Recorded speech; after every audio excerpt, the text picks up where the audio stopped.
Hi everyone, this is Rob from the Geek Show, and we're here at Sunnycon. I'm talking to Emily. How are you today? I'm very well, thank you. Right. Now, you are an artist. Yes, I am. And you have been doing artwork for quite a while. I've always been doing artwork. I've been pursuing it as a career for about 4 or 5 years now. Yeah. I think we first met you a few years ago. Yeah, it was OneCon. Yes. Yeah. Down in Middlesbrough. Yep.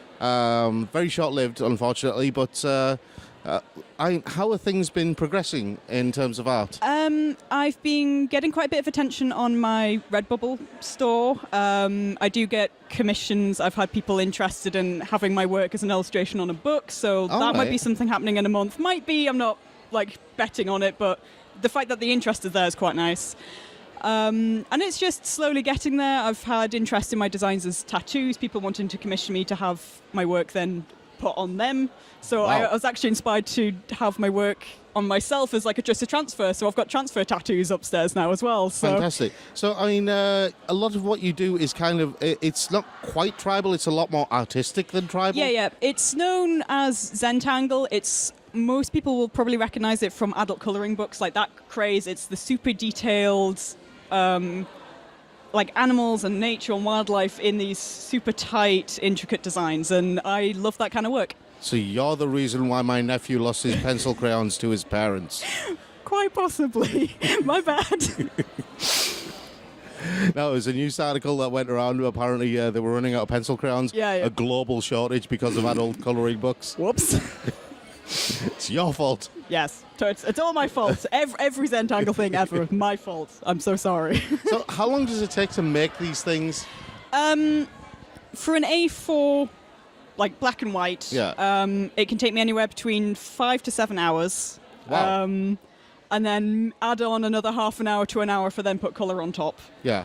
But it's well worth it, honestly. I've always been this kind of person who likes taking time and spending a lot of time on work. I got a bit of a reputation for doing pointillism in school. A teacher I had a cap on, she couldn't see my face, and she just looked down at this super detailed dotted bridge I was doing. She's like, yeah, I knew that was you. Okay. Now, there are going to be some people who don't know what pointillism is. I know what it is. That's why I'm just sitting here with this really shocked look, because I wouldn't have the patience for it. Pointillism is basically making a picture entirely out of dots. So the more dots you have, the darker it is. So if you're doing shaded areas, it's more dots, and you're using a fine liner or a ballpoint pen, and you just keep adding dots.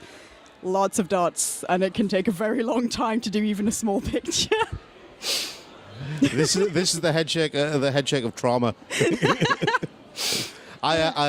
When I was in secondary school, my art teacher had us try pointillism. Yeah. And I could not hack it at all. It does. Oh. It requires a lot of patience and a lot of breaks. I tend to work for about an hour and a half, and then I've got to stop because I'm just I get closer and closer to the page, and my forehead's almost touching the page, and my hand's cramping up, so I've got to stop after about an hour to an hour and a half. How do you do it? It's beyond me. It's what you get afterward. It's, you step. You can't see the detail at it. You spend so much time on it, and then you walk away, you come back, and you just think, wow, I made this. And I've gotten so many compliments, and so many people it's so intricate. Everywhere you look, there's more detail, and it's just, people love it, and I thrive off that. I've made something so beautiful that people can't help but comment on it, and I really appreciate those sort of things. Fantastic. So what inspires your artwork? I've always been big in the natural world. I've always loved animals. When I was a kid, I was reading The Origin of Species by David Attenborough when I was 10 years old, because that book was it had everything to do with animals. I loved going to museums, like natural history museums, looking at dinosaur fossils. I love the Natural History Museum. Everything like that is just the natural world has always captivated me, and I've just tried to capture it in my own way, and that way is zentangle, but I love drawing animals as my main focus. See, I do think it would be nice if my life was narrated by David Attenborough. Everything would be more interesting. That or Morgan Freeman. David Attenborough, Morgan Freeman, but David Attenborough, I think, wins it for me. Yeah. He's that perfect documentary voice. He is the voice of all BBC documentaries. That's the one you hear. Thing is, you can get away with acting like a penguin.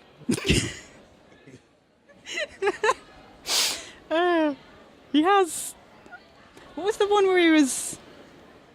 I think he tried to say boo to a sloth, and the sloth just looked at him. That's a clip that everyone loves. But he's so unfazed by it, and he really gets into it. Or that clip from, I mean, he's doing this for so long. Yeah. That clip from, the 60s, where he's just been hugged by a bunch of gorillas, and he can't get up. They're sitting on him, and he's part of the group now. So he's a perfect person. Oh, yes. So a lot of your stuff is animal-based, then? Yes. Just coming back to things. Animals or plants, I like to do. I've got one piece that's a hummingbird, 3 hummingbirds on a background of flowers and plants. I've got a grey heron that's in reeds and things like that. So I do like to add a bit of natural plant life as well. Okay, fantastic. So you must feel a little bit out of place at an anime and manga convention, given the kind of artwork that you're doing. Yeah, I have had some interest. I've had some people buying tattoos. I've had one person reserve the cheetah that I drew, so that's going to be bought on Sunday. I've seen that, that's impressive. Yeah, so that one's being bought. I do a variety of work as well. I mean, I've done little character minis of Geralt, Ciri, Edward Kenway, so I've done some things like that. I've drawn some Pokemon. I've got Assassin's Creed and Pokemon badges and things like that. So I do a variety of work, but the zentangle there, I think, it just stands out because, yes, it is an anime and manga kind of convention, so it is something that really catches people's eye when it walks past because it's very unusual here. Yeah. So it does stand out, but I also do the more general stuff that appeals to a broader audience. Okay, right.